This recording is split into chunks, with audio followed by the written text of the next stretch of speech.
Hi, I'm Gareth Green, and in this video we're going to attempt to mop up a little bit of a confusion because there are many musicians out there who know what a cadence is, and if you're not sure what a cadence is, we'll cover that during this video.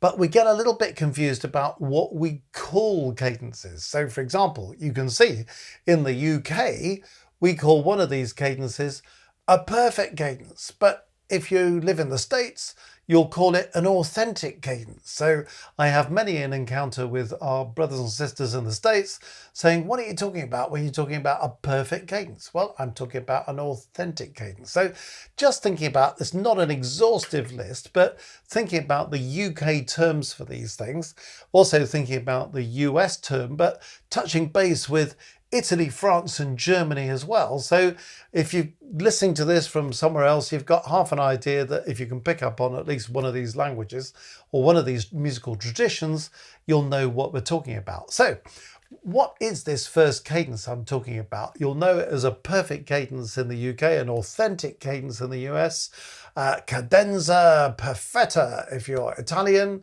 a cadence parfait if you're French, and a Ganzschluss if you're German. Forgive the pronunciation. So this is where we have the end of a phrase in music and the last two chords go chord 5 followed by chord 1. Let's just think this out for a moment. I'm in the key of C major for this example. So here's the scale of C. And I'm having chord 5 followed by chord 1. So the fifth degree of the scale is G.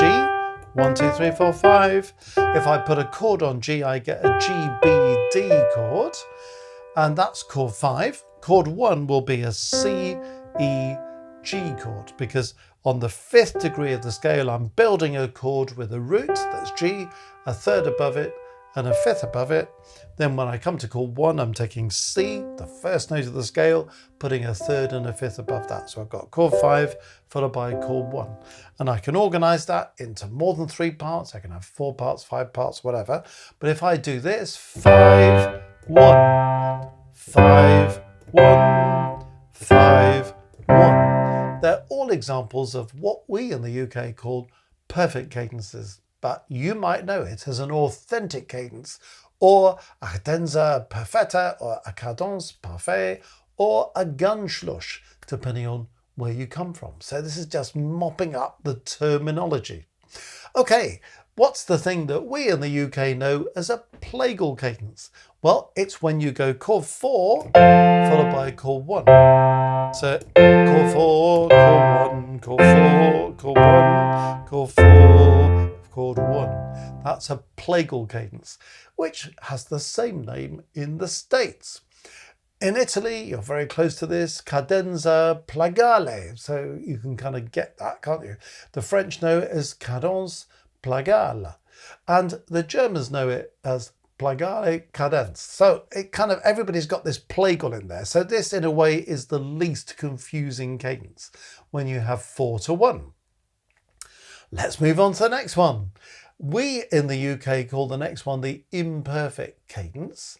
And of course, this has a number of options. It's basically a cadence that finishes on chord 5. So technically, any chord followed by chord 5 is an imperfect cadence.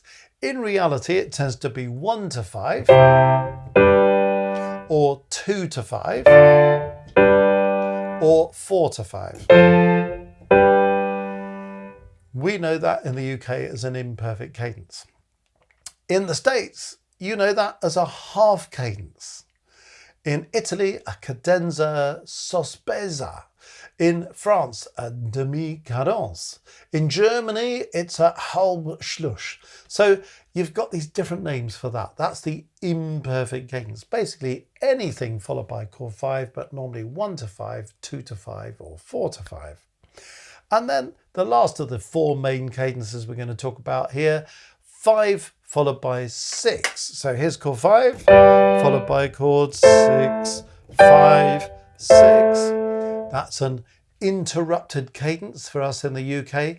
In the US, it's known as a deceptive cadence. In Italy, the ingano, and in France, the cadence rompue, and in Germany, the Trugschluss. Again, please forgive my pronunciation.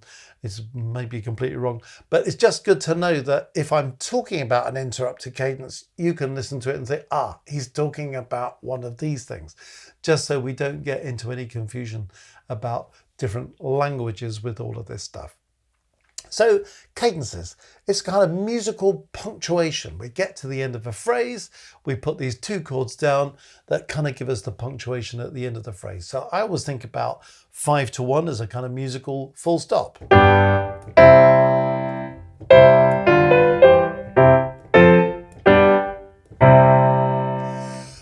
It feels pretty solid, doesn't it?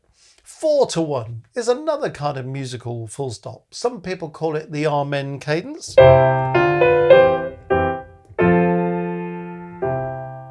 But it's finishing on 1, you get another sense of full stop. Well, when we have a cadence that finishes on 5, I tend to think of that as a kind of musical comma.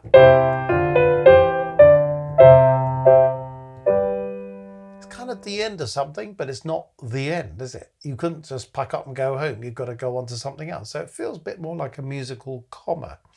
And the interrupted cadence, as we know it, 5-6, feels more like a kind of musical question mark. Oh,